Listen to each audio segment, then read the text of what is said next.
Hi, KCET ಕೌನ್ಸಿಲಿಂಗ್ಗೆ ಸಂಬಂಧಿಸಿದಂತೆ option entry ಮಾಡಬೇಕಾದ್ರೆ ವಿದ್ಯಾರ್ಥಿಗಳ ಬ್ಯಾಂಕ್ ಡೀಟೇಲ್ಸ್ ಅನ್ನ ಕೇಳಿದವರು ಕೇಳ್ತಿದ್ದಾರೆ. ಈಗ ಬ್ಯಾಂಕ್ ಡೀಟೇಲ್ಸ್ ಅನ್ನ ಎಂಟ್ರಿ ಮಾಡಿದ್ರೆ ಏನಾದರೂ ಪ್ರಾಬ್ಲಮ್ ಆಗತ್ತಾ ಅಂತ ವಿದ್ಯಾರ್ಥಿಗಳು ಕೇಳ್ತಾ ಇದ್ರು. ಇದಕ್ಕೆ ಉತ್ತರವನ್ನು ತಿಳ್ಕೊಳ್ತಿದೀವಿ. ಅದ್ರ ಜೊತೆಗೇನೆ ಈ ಬ್ಯಾಂಕ್ ಡೀಟೇಲ್ಸ್ ಅನ್ನ ಯಾಕೆ ಕೇಳ್ತಿದ್ದಾರೆ, ಹಾಗೆ ಬ್ಯಾಂಕ್ ಡೀಟೇಲ್ಸ್ ಅನ್ನ ಎಂಟ್ರಿ ಮಾಡಬೇಕಾದ್ರೆ ಯಾವ ಯಾವ ವಿಷಯಗಳನ್ನ ವಿದ್ಯಾರ್ಥಿಗಳು ಗಮನದಲ್ಲಿ ಇಟ್ಕೊಂಡು ಎಚ್ಚರಿಕೆಯಿಂದ ಬ್ಯಾಂಕ್ ಡೀಟೇಲ್ಸ್ ಅನ್ನ ಎಂಟ್ರಿ ಮಾಡಬೇಕು, ಅದನ್ನ ನಾವು ಈ ವಿಡಿಯೋದಲ್ಲಿ ತಿಳಿದುಕೊಳ್ತಿದ್ವಿ. ಮೊದಲೇದಾಗಿ ಆಪ್ಷನ್ ಎಂಟ್ರಿ ಡೇಟ್ಸ್ ಇದುವರೆಗೆ ಅನೌನ್ಸ್ ಆಗಿಲ್ಲ. ಅನೌನ್ಸ್ ಆದ್ಮೇಲೆ ಆಪ್ಷನ್ ಎಂಟ್ರಿಯನ್ನ ಮಾಡಿ. ಅಲ್ಲಿವರೆಗೆ ಆಪ್ಷನ್ ಎಂಟ್ರಿ ಮಾಡೋದಕ್ಕೆ ಹೋಗ್ಬೇಡಿ. ಆಪ್ಷನ್ ಎಂಟ್ರಿ ಸ್ಟಾರ್ಟ್ ಆದ್ಮೇಲೂ ಕೂಡ, ಅಂದ್ರೆ ಡೇಟ್ ಅನೌನ್ಸ್ ಆದ್ಮೇಲೂ ಕೂಡ 3 to 4 days ಟೈಮ್ ಕೊಡ್ತಾರೆ, ವೇಟ್ ಮಾಡಿ. ಸರಿ, ಹಾಗಿದ್ರೆ ಈಗ ಬ್ಯಾಂಕ್ ಡೀಟೇಲ್ಸ್ ಅನ್ನ ಎಂಟ್ರಿ ಮಾಡಬೇಕಾದ್ರೆ ವಿದ್ಯಾರ್ಥಿಗಳು ಯಾವ ಯಾವ ವಿಷಯಗಳಿಗೆ ಸಂಬಂಧಿಸಿದಂತೆ ತುಂಬಾ ಎಚ್ಚರಿಕೆಯಿಂದ ಇರಬೇಕು ಇದನ್ನು ತಿಳ್ಕೊಳ್ಳೋದಾದ್ರೆ, ಅಲ್ಲಿ ಬ್ಯಾಂಕ್ ಡೀಟೇಲ್ಸ್ ಅಂತ ಏನು ಕೊಟ್ಟಿದ್ದಾರೆ ಅದರಲ್ಲಿ ವಿದ್ಯಾರ್ಥಿಗಳು ತಮ್ಮ ಬ್ಯಾಂಕ್ ಡೀಟೇಲ್ಸ್ ಅನ್ನ ಎಂಟರ್ ಮಾಡಬಹುದು. ಅಂದ್ರೆ ನೀವು ನಿಮ್ಮ ಬ್ಯಾಂಕ್ ಡೀಟೇಲ್ಸ್ ಅನ್ನ ಎಂಟರ್ ಮಾಡಬಹುದು. ಇಲ್ದಿದ್ರೆ ನಿಮ್ಮ ಪೇರೆಂಟ್ಸ್, ತಂದೆ ಅಥವಾ ತಾಯಿಯ ಬ್ಯಾಂಕ್ ಡೀಟೇಲ್ಸ್ ಅನ್ನ ಎಂಟರ್ ಮಾಡಬಹುದು. ಇಲ್ದಿದ್ರೆ ಫ್ಯಾಮಿಲಿ ಮೆಂಬರ್ಸ್, ಬ್ರದರ್ಸ್ ಆಗಿರ್ಬೋದು, ಸಿಸ್ಟರ್ಸ್ ಆಗಿರ್ಬೋದು, ಸೊ ಅವರ ಬ್ಯಾಂಕ್ ಡೀಟೇಲ್ಸ್ ಅನ್ನ ಎಂಟರ್ ಮಾಡಬಹುದು. ಸರಿನಾ? ನಿಮ್ಮ bank details, parents bank details, ಇಲ್ದಿದ್ರೆ ಬ್ರದರ್ಸ್ ಆರ್ ಸಿಸ್ಟರ್ಸ್ ಅವರ ಬ್ಯಾಂಕ್ ಡೀಟೇಲ್ಸ್ ಅನ್ನ ಎಂಟರ್ ಮಾಡಬಹುದು. ಇದನ್ನ ಯಾಕೆ ಹೇಳಿದೆ ಅಂತ ಹೇಳಿದ್ರೆ, ಹಲವಾರು ವಿದ್ಯಾರ್ಥಿಗಳು ಆಪ್ಷನ್ ಎಂಟ್ರಿ ಮಾಡೋದಕ್ಕೆ ಕಂಪ್ಯೂಟರ್ ಸೆಂಟ್ರಿಗೆ ಹೋಗಿರ್ತಾರೆ. ಸೊ ನೀವೀಗ ಕಂಪ್ಯೂಟರ್ ಸೆಂಟ್ರಿಗೆ ಹೋಗಿ ಆಪ್ಷನ್ ಎಂಟ್ರಿ ಮಾಡ್ತೀರಾ. ಅದ ನಂತರ ಕಂಪ್ಯೂಟರ್ ಸೆಂಟರ್ ಏನಿರ್ತಾರೆ ಅವರ ಬ್ಯಾಂಕ್ ಡೀಟೇಲ್ಸ್ ಅನ್ನು ನೀವು ಎಂಟ್ರಿ ಮಾಡಿದ್ರೆ ಇದರಿಂದ 100% ಮುಂದೆ ಪ್ರಾಬ್ಲಮ್ ಆಗುತ್ತೆ.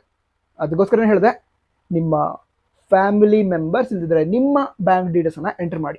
ಈಗ ಈ ಬ್ಯಾಂಕ್ ಡೀಟೇಲ್ಸ್ ಅನ್ನ ಯಾಕೆ ಕೇಳ್ತಿದ್ರೆ ಅದನ್ನ ನಿಮಗೆ ತುಂಬಾ ಸಿಂಪಲ್ ಆಗಿ ಹೇಳ್ತೀನಿ. ಈಗ KCET ಕೌನ್ಸಿಲಿಂಗ್ ಏನಿದೆ ಅದರಲ್ಲಿ ಬೇರೆ ಬೇರೆ ರೌಂಡ್ಸ್ ಇರುತ್ತೆ. ಫಸ್ಟ್ ರೌಂಡ್, ಸೆಕೆಂಡ್ ರೌಂಡ್, ಹಾಗೆ ಸೆಕೆಂಡ್ ಎಕ್ಸ್ಟೆಂಡ್ ರೌಂಡ್. ಸೊ ಯಾವುದೋ ಒಂದು ರೌಂಡ್ ಅಂತ ತಿಳ್ಕೊಳ್ಳೋಣ.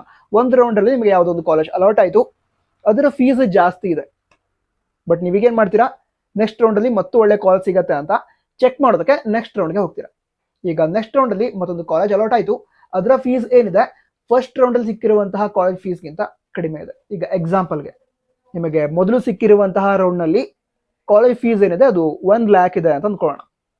ಅದರ ನಂತರ ನೆಕ್ಸ್ಟ್ ರೌಂಡ್ ಅಲ್ಲಿ ನಿಮ್ಗೆ ಏನು ಕಾಲೇಜ್ ಸಿಕ್ತು ಅದರ ಫೀಸ್ ಒಂದು 50,000 ಇದೆ ಅಂತ ಅಂದ್ಕೊಳ್ಳೋಣ. ಎಕ್ಸಾಂಪಲ್ ಹೇಳ್ತಿರೋದು 50,000 ಇದೆ ಅಂತ ಅಂದ್ಕೊಳ್ಳೋಣ. ಅವಾಗ ಏನಾಯ್ತು, ನೀವು ಆಲ್ರೆಡಿ 1 lakh ಫೀಸ್ ಅನ್ನ ಪೇ ಮಾಡಿದ್ರ ಕೇದವರಿಗೆ, ನಿಮಗೆ ಸಿಕ್ಕಿರುವಂತಹ ಕಾಲೇಜಿನ ಫೀಸ್ ಅದಕ್ಕಿಂತ ಕಡಿಮೆ ಇದೆ. ಅವಾಗ ಏನ್ ಮಾಡ್ಬೇಕು, ನಮ್ಮ ಕೇದವರು ಎಕ್ಸ್ಟ್ರಾ ಫೀಸ್ ಏನಿದೆ ಅದನ್ನ ನಿಮ್ಗೆ ರಿಟರ್ನ್ ಮಾಡಬೇಕು. ಅದನ್ನ ರಿಟರ್ನ್ ಮಾಡೋದಕ್ಕೋಸ್ಕರ ಈಗ ಬ್ಯಾಂಕ್ ಡೀಟೇಲ್ಸ್ ಅನ್ನ ಕಲೆಕ್ಟ್ ಮಾಡ್ತಾ ಇದ್ದಾರೆ ಅಥವಾ ಪಡೆದುಕೊಳ್ತಾ ಇದ್ದಾರೆ. ಸರಿನಾ?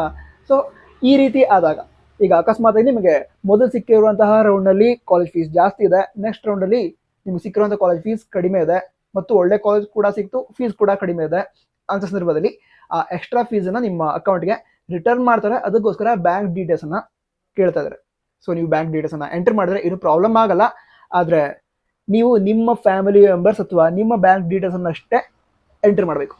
ಯಾಕಂತ ಹೇಳಿದ್ರೆ ಈಗ ಅಕಸ್ಮಾತ್ ಆಗಿ ಫೀಸ್ ರಿಟರ್ನ್ ಮಾಡುವಂತಹ ಪರಿಸ್ಥಿತಿ ಇದೆ ಅಂತ ಹೇಳಿದ್ರೆ, ಸರಿನಾ, ಆ ರೀತಿ ಇದ್ದಾಗ ಫೀಸ್ ರಿಟರ್ನ್ ಮಾಡಿದ್ರೆ ಕೇದವರು ಅದು ನಿಮ್ಮ ಅಕೌಂಟಿಗೆ ಬರಬೇಕು ಅಥವಾ ನಿಮ್ಮ ಫ್ಯಾಮಿಲಿ ಮೆಂಬರ್ಸ್ ಅವರ ಅಕೌಂಟಿಗೆ ಬರಬೇಕು. ಅದಕ್ಕೋಸ್ಕರನೇ ಹೇಳಿದೆ, ನಿಮ್ಮ ಫ್ಯಾಮಿಲಿ ಮೆಂಬರ್ಸ್ ಅಥವಾ ನಿಮ್ಮ ಬ್ಯಾಂಕ್ ಡೀಟೇಲ್ಸ್ ಅನ್ನ ಎಂಟರ್ ಮಾಡಿ. ಅಕಸ್ಮಾತ್ಗೆ ನೀವು ಯಾವುದಾದ್ರೂ ಒಂದು ಕಂಪ್ಯೂಟರ್ ಸೆಂಟರ್ಗೆ ಹೋಗಿದ್ದೀರಾ, ಅವರ ಬ್ಯಾಂಕ್ ಡೀಟೇಲ್ಸ್ ಅನ್ನ ಎಂಟರ್ ಮಾಡಿಬಿಟ್ರೆ ಏನಾಗುತ್ತೆ, ಅಕಸ್ಮಾತ್ ಆಗಿ ಫೀ ರಿಟರ್ನ್ ಮಾಡುವಂತಹ ಪರಿಸ್ಥಿತಿ ಇದ್ರೆ ನಿಮ್ಮ ಅಕೌಂಟಿಗೆ ಅಮೌಂಟ್ ಬರಲ್ಲ, ಬೇರೆಯವ್ರ ಅಕೌಂಟಿಗೆ ಹೋಗುತ್ತೆ. ಆ ರೀತಿ ಆಗಬಾರ್ದು ಅಂತ ಹೇಳಿದ್ರೆ ಹೇಳ್ದಲ್ವಾ, ನಿಮ್ಮ ಬ್ಯಾಂಕ್ ಡೀಟೇಲ್ಸ್ ಅಥವಾ ನಿಮ್ಮ ಫ್ಯಾಮಿಲಿ ಮೆಂಬರ್ಸ್ನ ಬ್ಯಾಂಕ್ ಡೀಟೇಲ್ಸ್ ಅನ್ನ ಎಂಟರ್ ಮಾಡಿ. ಹಾಗಂತ ಎಂಟರ್ ಮಾಡೋದ್ರಿಂದ ಏನು ಪ್ರಾಬ್ಲಮ್ ಇಲ್ಲ. ರಿಲ್ಯಾಕ್ಸ್. ಬೇರೆ ಡೌಟ್ಸ್ ಇದ್ರೆ ನೋಡೋಕೆ ತಿಳಿಸಿ. All the best. ಜೈ ಹಿಂದ್.